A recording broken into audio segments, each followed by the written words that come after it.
Bonjour Brigitte, bonjour à votre invité. Bonjour. Barbara Paula qui est avec nous. C'est vrai qu'elle elle ne vient voilà. pas souvent parce qu'elle vit en Suisse, mais elle est là et on profite de sa présence. Eh bien, merci à vous d'être là. Et il me tarde de lire votre petit livre. Vous le trouverez notamment à la librairie EXC en face de la Maison de la Poésie. Oui, mais et sur Internet, bien sûr. Tout le monde ne vit pas à Paris, non, Barbara. c'est vrai. Non, je vous assure, nous avons beaucoup d'auditeurs partout en France. Exactement. Et là, je suis dans un petit village du Lot-et-Garonne à ce moment. Oui. Ah oui. Donc, alors, Internet, ce sera très bien. Je crois. Hein, je crois que ce sera plus facile que voilà.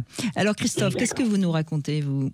Ben, moi, je voulais vous parler du désir qui avait disparu sur une période de ma vie. Ça a duré sur presque 2 ans.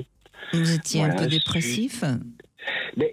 Suite à un accident, ça a réveillé des traumatismes de l'enfance, une amnésie traumatique, comme on dit, qui a bousculé plein de choses.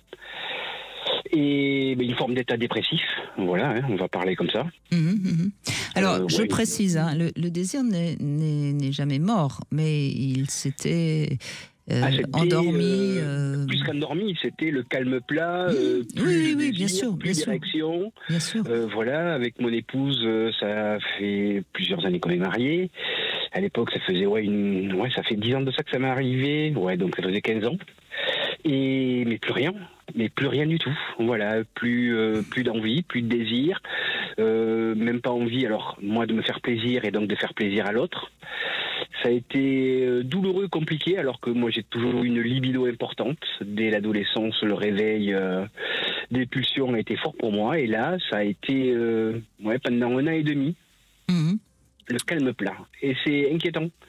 Parce que effectivement, la vie de couple, c'est plus la même, quoi. Ne plus avoir de désir pour mon épouse ou pour qui que ce soit d'autre. C'était même pas, plus de désir sexuel. Que ça soit, alors moi j'aime la littérature érotique, mais plus rien ne m'excitait. Les images, pas du tout. Rien. Oui, donc vous étiez vraiment en dépression, là, c'est clair. Hein. Ouais, exactement. Et votre femme l'a compris, l'a accepté, ça, ou est-ce que c'était compliqué pour elle aussi de... Alors ça a été compliqué au début, puis je me suis arrêté de travailler, parce que c'était vraiment trop violent. Et donc elle a entendu, elle a accepté, elle m'a accompagné, elle m'a soutenu. Parce que j'ai fait pas mal de démarches thérapeutiques. J'imagine, vous avez même dû être suivi médicalement, je pense. Tout à fait, voilà, exactement, pendant plusieurs mois. Alors, je sais que vous êtes médecin, Barbara Paula, c'est important hein, quand il y a réellement une dépression assez forte, comme ça semblait être votre cas, Christophe. C'est important peut-être, bien sûr, de se faire aider mais par un thérapeute, mais également de prendre des médicaments pour ne pas sombrer encore plus. Hein. Oui, bien sûr, mais des médicaments qui soient prescrits, bien sûr, médicalement par quelqu'un qui vous connaît, qui vous suit. L'association, en fait, de la prescription médicamenteuse avec une prise en charge de type psychologique, c'est évidemment l'idéal. Vous parliez de traumatisme de l'enfance qui remonte. Les médicaments ne corrigent pas les traumatismes de l'enfance, mais en revanche, ils donnent la force de les aborder quelquefois. Exactement, et puis c'était... Alors moi j'ai fait pas mal de techniques, parce que avoir mal, c'est pas normal pour moi, quelle que soit la douleur, physique ou psychique, etc. Et donc ce que j'ai fait, c'est que j'ai découvert la EMDR. Alors je ne sais pas si vous connaissez, et ça a permis de remettre les choses à leur plat, place. Les choses. Exactement, voilà. C'est exactement le principe de l'EMDR, hein, d'ailleurs. C'est un côté presque magique, si je me permets de dire ça. C'est étonnant, voilà. Hein, oui. C'est surprenant, voilà. Alors moi j'ai eu besoin de 5 séances pour vraiment poser les choses et mettre à distance. Voilà, tout ce réveil de trauma de l'enfance, quoi. Mais vous semblez quand même être quelqu'un qui n'était pas trop fragile. Alors après, je ne sous-estime pas la violence de votre trauma, hein, mais on sent quand même chez vous. D'ailleurs, il y avait une bonne libido avant ce choc. Ouais. Hein. Oui. Après, j'ai reçu beaucoup d'amour et je crois que ça c'est important. Voilà, j'ai une maman très aimante.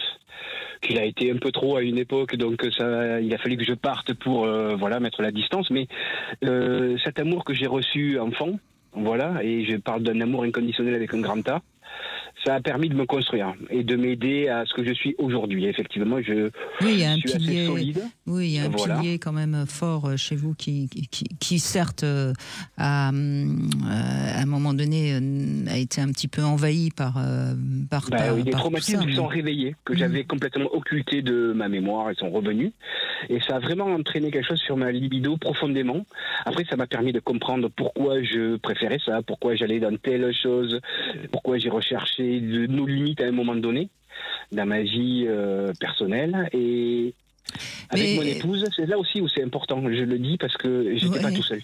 Oui, bien sûr, elle a été présente et elle a attendu que vous alliez mieux. Mais vous savez, Christophe, moi je dis souvent que parfois dans la vie, c'est justement ce qu'on traverse de très difficile qui nous fait nous obliger à mieux nous connaître et finalement ensuite on est peut-être plus avec soi-même. Hein. Oui, je pense aussi. C'est quand ça va pas bien que on s'aperçoit et on réalise que quand ça va bien, quand ça va bien, tout roule, on pose pas de questions. C'est quand ça va mal que là, qu'est-ce qui se passe? Là, quand on met le doigt sur quelque chose de douloureux, et quels que soient les domaines, qui nous fait avancer, qui nous fait réfléchir. J'aime bien dire, je grandis tous les jours, j'apprends tous les jours quelque chose. Mais peut-être qu'aujourd'hui, vous êtes encore plus apte à profiter des désirs de la vie, à vous émerveiller qu'avant, parce que vous en connaissez le prix. Exactement, ça a rajouté, j'allais dire, du plaisir à chaque instant de la vie et du présent. C'est magnifique, c'est magnifique ce que vous dites. Alors que vous disiez, je n'avais même plus envie de me faire plaisir, et là, vous dites que chaque instant rajoute du plaisir à l'autre, c'est merveilleux. Merci, mais c'est ce que je vis. Donc, et puis le partager, c'est bien aussi. C'est-à-dire que quand on est dans un état dépressif, on est tout seul dans son coin, on veut partager rien avec personne. Ça a été un enfermement pendant presque un an. Voilà. Et puis quand on commence à aller mieux, on s'ouvre aux autres. Mais c'est une grande souffrance, la dépression. C'est une maladie. Oui, c'est une vraie maladie. Osons dire les choses, c'est une maladie et donc il faut pas le prendre ça à la légère. Je trouve qu'on a encore trop tendance aujourd'hui, je le dis pour ceux qui nous écoutent et qui vivent peut-être avec quelqu'un ou qui ont quelqu'un de proche qui est dépressif, il faut pas prendre ça à la légère. C'est une vraie maladie. Quand on a mal quelque part dans le corps, on va voir le médecin. Quand on a mal à l'âme, les médecins sont aussi là pour ça, bien sûr. Et c'est une souffrance souvent plus aiguë encore. Mais heureusement, vous n'êtes pas là en ce moment. Et c'est très beau ce que vous nous dites. Merci beaucoup. Oh, merci à vous.